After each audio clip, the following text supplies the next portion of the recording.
My goal with this video, to keep it very brief, is to help autistic people ameliorate their symptoms, which can be very, very debilitating at times. So if you have autism yourself, or if you have a loved one with autism, this video is for you, and I highly recommend sitting to the end because this is the culmination of my research on the disability. So all of the information in this video is going to be as accessible as possible to any type of person so that you can implement it basically regardless of your financial situation, your schedule, your lifestyle, etc. Now, the first line of ways that you can ameliorate your autism symptoms is by taking specific supplements. And the first of those supplements I'm going to be talking about is called N-acetylcysteine, aka NAC for short. It has been extensively studied in the autism literature for its pretty robust effects on all domains of autism, including irritability, hyperactivity, social awareness, with its largest effects being seen in its amelioration of irritability at an effect size of 0.9, which is absolutely massive.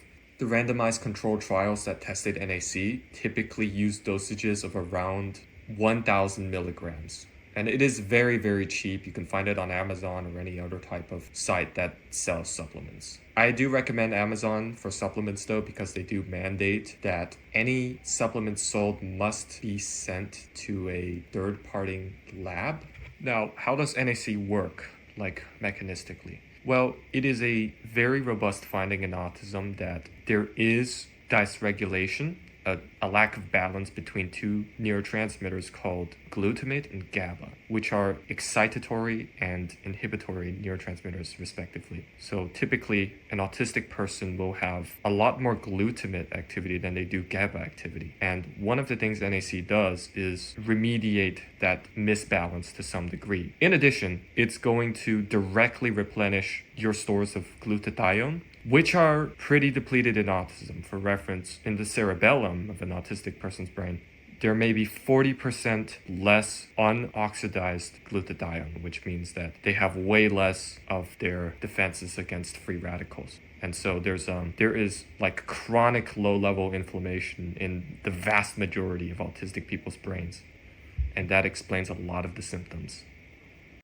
Now, the next supplement I'm going to be talking about, it's actually it was not a supplement in and of itself, but you derive it from taking either glucoraphanin, which is literally derived from broccoli, or glucomoringan. And you take either of these with something called myrosinase, which you can get from mustard seeds. Now, the point of this is so that the myrosinase is going to convert either the glucomoringan or the glucoraphanin into something called an isothiocyanate. And what this will do is that it'll increase the expression of a transcription factor called NRF2, which is like the body's master antioxidant switch.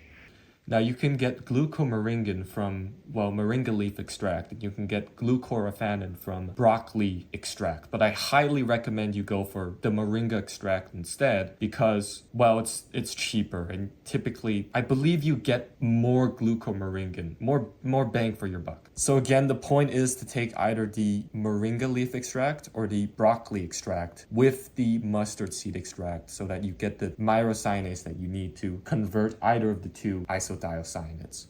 Now, it's important to note that with isothiocyanates, you can expect for it to take like 8 weeks before you experience all of the benefits that they can provide you.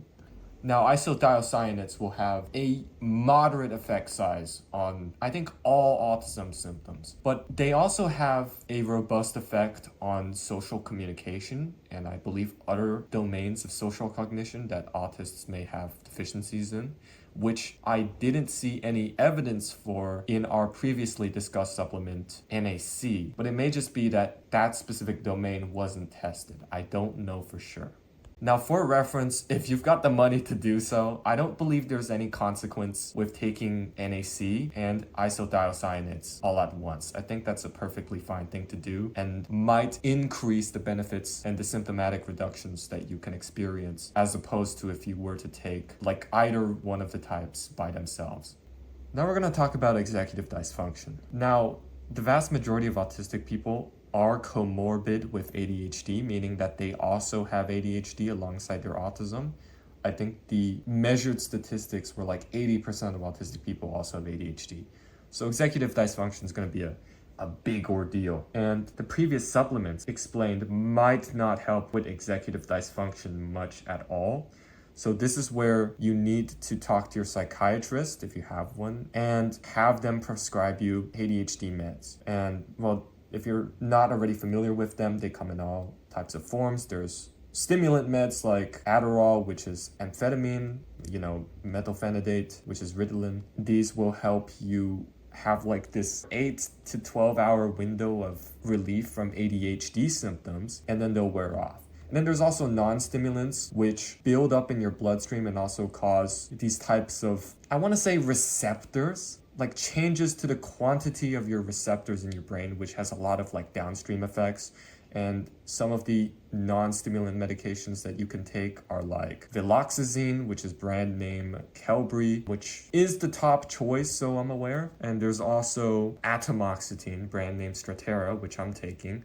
But in controlled trials, 30% of users dropped out because of adverse side effects. And a lot more than 30% of the people probably had adverse side effects in general. And they can be really ugly. Like you can be nauseous for days and barf out your stomach.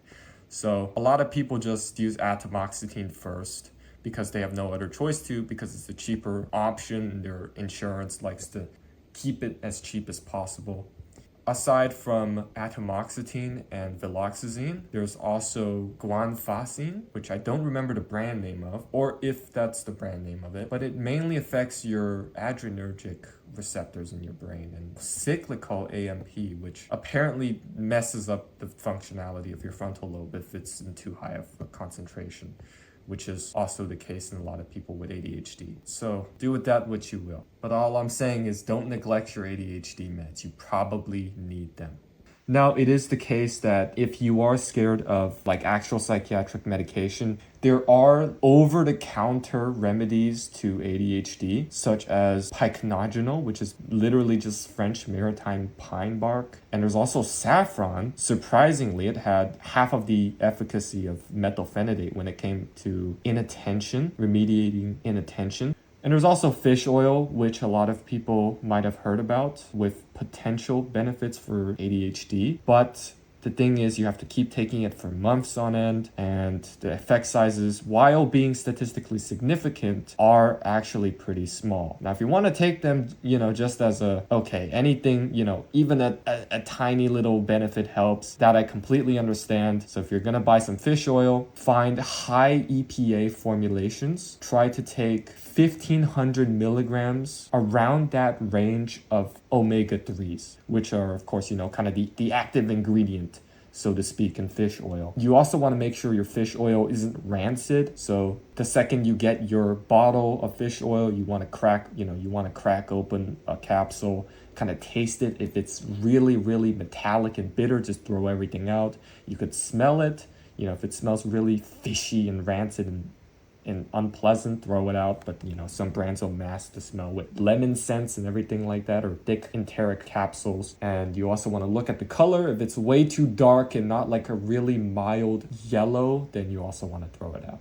Get fish oil with the IFOS certification, or at the very least the GOED certification on it.